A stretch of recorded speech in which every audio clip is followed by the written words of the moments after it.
আজকের ভিডিওতে আপনাদের দেখাবো কিভাবে অনলাইন থেকে এসএসসি, এসএসসি কিংবা দাখিল আলিম বোর্ড এক্সামের রেজাল্ট দেখতে হয়। বেশি কথা বলবো না, সরাসরি দেখিয়ে দিচ্ছি আপনার কাঙ্ক্ষিত বোর্ড রেজাল্ট, মানে এসএসসি, এসএসসি দাখিল আলিম বা কারিগরি শিক্ষা বোর্ড রেজাল্ট কিভাবে মার্কশিট সহকারে দেখতে হয়। অনলাইন থেকে রেজাল্ট দেখার জন্য প্রথমে আপনার মোবাইল বা কম্পিউটার থেকে গুগল ক্রোমে চলে আসবেন। এখানে এসে সার্চ অপশনে টাইপ করুন। এখানে এডুকেশন বোর্ড লিখে সার্চ করার পরে মোবাইল স্ক্রিনের সামনে ওয়েবসাইটটি দেখতে পাবেন।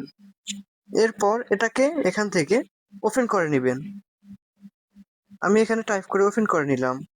এরপর এখানে যেই বক্সগুলো দেখতে পাচ্ছেন, বক্সগুলোকে আপনার এক্সাম অনুযায়ী পূরণ করে দিলেই আপনার রেজাল্ট দেখতে পাবেন।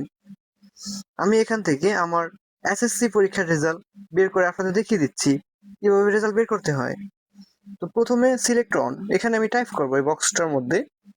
টাইপ করার পরে এখানে দেখতে পাচ্ছেন আপনি কোন বোর্ড থেকে পরীক্ষা দিচ্ছেন, সেই বোর্ডটি সিলেক্ট করবেন। আমি বরিশাল বোর্ড থেকে পরীক্ষা দিয়েছি, সেই কারণে আমি বরিশাল বোর্ডটি সিলেক্ট করব। আমি বরিশাল বোর্ডটি সিলেক্ট করে দিলাম। দেন নিচে আরেকটি বক্স দেখতে পাচ্ছেন সিলেক্ট অন, এখানে আমি টাইপ করব আপনি কোন পরীক্ষার রেজাল্টটি দেখতে চাচ্ছেন, জেএসসি, জেডিসি, এসএসসি দাখিল, এসএসসি।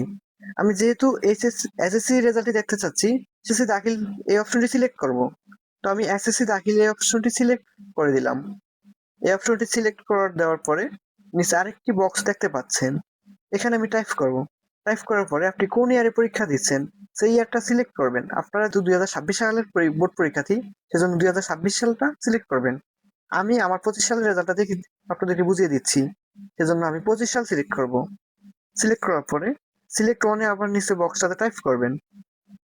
টাইপ করলাম, এখানে ইন্ডিভিজুয়ালি টাইপ করবেন, নিচে অপশনে টাইপ করবেন। এখানে টাইপ করার পরে আরো দুইটি অপশন দেখতে পাচ্ছেন, এখানে আপনার রোল নাম্বার, আপনার এক্সামের রোল নাম্বারটা দিয়ে দিবেন। আমি আমার রোল নাম্বারটা উঠিয়ে আপনাদেরকে দেখিয়ে দিচ্ছি। রোল নাম্বারটি উঠানো হয়ে গেলে নিচে রেজিস্ট্রেশন নাম্বারটি তুলে নেবেন।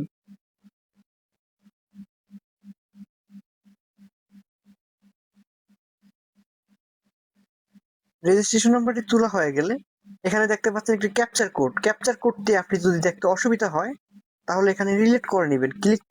ক্লিক টু লোড অ্যানাদার ইমেজে টাইপ করা মাত্রই আরেকটি ক্যাপচার কোড চলে আসবে।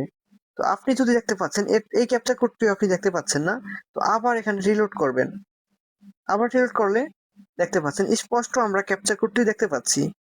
টাইপ অন দ্য ডিজিট, এখানে আমি ক্যাপচার কোডটি টাইপ করে দিব 2720। ক্যাপচার কোডটি টাইপ করার পরে ভিউ রেজাল্টে টাইপ করবেন। আমি যেমন এখানে ভিউ রেজাল্টে টাইপ করলাম, দেখতেই পাচ্ছেন আমার রেজাল্টটি এখান থেকে দেখতে পাচ্ছেন। এখানে রেজাল্টটি আছে, এই যে রেজাল্ট, জিপিএ 3.44। আপনি এখান থেকে সকল তথ্য দেখতে পাবেন। আপনি কোন সাবজেক্টে কত পেয়েছেন, কি হয়েছে আপনার। দেখা যাচ্ছে যেদিনকে আমাদের রেজাল্ট প্রকাশ হয় ওদিন আমরা এই ওয়েবসাইটের মাধ্যমে রেজাল্টটি যখন দেখতে যাব, তখন কিন্তু বিভিন্ন ওয়েবসাইট থেকে অসংখ্য লোকজন রেজাল্ট দেখার কারণে ওয়েবসাইটটি ইরর দেখায়, যেজন্য আপনারা রেজাল্ট দেখতে পারেন না, আপনাদেরকে অনেক হতাশার মধ্যে পড়তে হয়। তো আপনাদের কি আমি দেখিয়ে দিব, এটা থেকে একটি ভালো অপশন আছে, মাত্র 1 মিনিটের মধ্যে আপনি কোনো ইন্টারনেট ছাড়াই রেজাল্ট দেখতে পাবেন। সেটি হচ্ছে এসএমএস এর মাধ্যমে আপনি রেজাল্ট দেখা। তো সেজন্য একটি শর্ত আছে, যেমন আপনার ফোনে 2 টাকা ব্যালেন্স থাকতে হবে।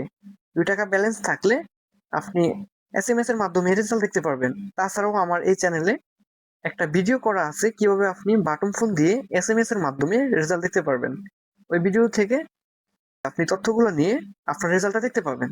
আশা করছি বুঝতে পারছেন। আজকের মতো এখানেই বিদায় নিচ্ছি আমি ফরহাদ, দেখা হচ্ছে আবার নেক্সট ভিডিওতে। ততক্ষণ পর্যন্ত ভালো থাকুন, আল্লাহ হাফেজ।